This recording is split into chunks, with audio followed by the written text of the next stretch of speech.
Donald ટ્રમ્પે બીજી વાર ખુરશી સંભાળતા જ ઇલીગલ ઇમિગ્રન્ટ્સ પર હવે તવાઈ શરૂ થઈ ગઈ છે.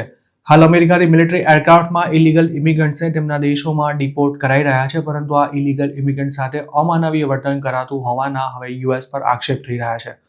કોલંબિયા પછી બ્રાઝિલે પણ ઇલીગલ ઇમિગ્રન્ટ સાથે કરાતા વ્યવહારને લઈને અમેરિકા સામે સખ્ત નારાજગી વ્યક્ત કરી છે. શુક્રવારે રાત્રે અમેરિકાનું એક મિલિટરી એરક્રાફ્ટ ઇલીગલ ઇમિગ્રન્ટ્સને લઈને જ્યારે બ્રાઝિલના મનોસ સિટી એરપોર્ટ પર લેન્ડ થયું ત્યારે તેમાં પરત મોકલાયેલા તમામ 88 ઇમિગ્રન્ટ્સના હાથ પગ બાંધેલા હતા. બ્રાઝિલમાં લેન્ડ થયેલા અમેરિકાના પ્લેનમાંથી ઉતરેલા આ ઇલીગલ ઇમિગ્રન્ટ્સ બરાબર ચાલી પણ નહોતા શકતા, જેને લઈને બ્રાઝિલની સરકારે અમેરિકાની ટીકા કરતા તેને હ્યુમન રાઇટ્સ વિરુદ્ધનું પગલું જણાવ્યું હતું. બ્રાઝિલના વિદેશ મંત્રાલયે કહ્યું હતું કે તે આ મામલે અમેરિકાની સરકાર પાસે ખુલાસો માંગશે. ઉલ્લેખનીય છે કે હાલ અમેરિકાની ઇમિગ્રેશન એન્ફોર્સમેન્ટ એજન્સી આઈસ રોજે-રોજ સેંકડો ઇલીગલ ઇમિગ્રન્ટ્સને અરેસ્ટ કરી રહી છે, જેમાંના મોટાભાગના ક્રિમિનલ્સ છે.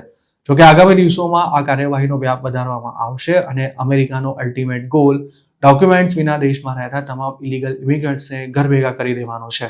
અમેરિકાથી ડિપોર્ટ કરાયેલા એક બ્રાઝિલિયન કમ્પ્યુટર ટેકનિશિયનના જણાવ્યા અનુસાર તેને ડિપોર્ટ કરાતા પહેલા 7 મહિના સુધી જેલમાં રખાયો હતો.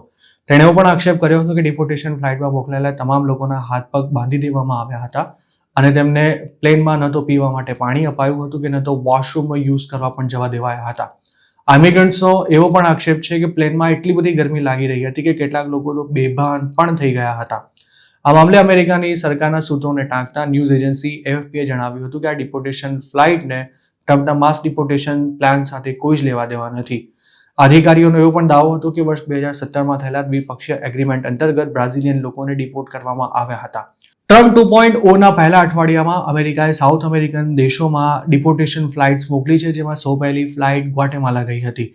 અમેરિકા 2 ડિપોર્ટેશન ફ્લાઇટ્સ કોલંબિયા પણ રવાના કરવાનું હતું, પરંતુ આ ટચુકડા દેશે અમેરિકા સામે બાયો ચઢાવતા ડિપોર્ટેશન ફ્લાઇટ પણ ટલ્લે ચડી ગઈ હતી.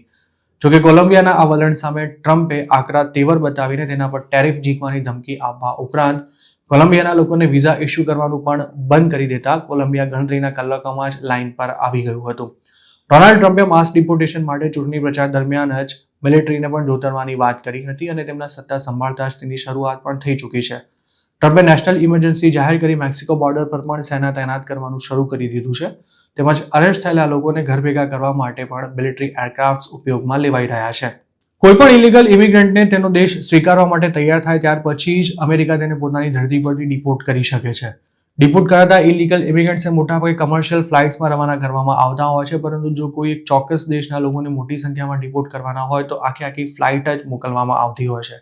ડિપોર્ટેશન ફ્લાઇટમાં મોટાભાગે 100 જેટલા ઇમિગ્રન્ટ્સને જ રવાના કરાતા હોય છે. સુરક્ષાના કારણોને ધ્યાનમાં રાખતા તેમજ ડિપોર્ટ થનારો વ્યક્તિ પોતાને કે પછી બીજા કોઈને હાનિ ના પહોંચાડે તે માટે આ તમામ ઇમિગ્રન્ટ્સના હાથ પગ સાંકળથી બાંધી દેવામાં આવતા હોય છે. સૂત્રોનું માનીએ તો અમેરિકાથી ક્યારેય પણ 100થી વધુ ઇમિગ્રન્ટ્સને એક જ ફ્લાઇટમાં બેસાડીને ડિપોર્ટ કરવામાં નથી આવતા. યુએસ ધારે તો તેના માટે જમ્બો ફ્લાઇટ્સ પણ કરી શકે છે, પરંતુ જો એક જ ફ્લાઇટમાં મોટી સંખ્યામાં લોકોને ડિપોર્ટ કરાય તો તેમની સુરક્ષા અમેરિકા માટે એક મોટો પ્રશ્ન બની શકે છે. કોઈ પણ ઇલીગલ ઇમિગ્રન્ટ જ્યાં સુધી પોતાના દેશની ધરતી પર પગ ના મૂકે ત્યાં સુધી તેને સાચવવાની તમામ જવાબદારી અમેરિકાની હોય છે.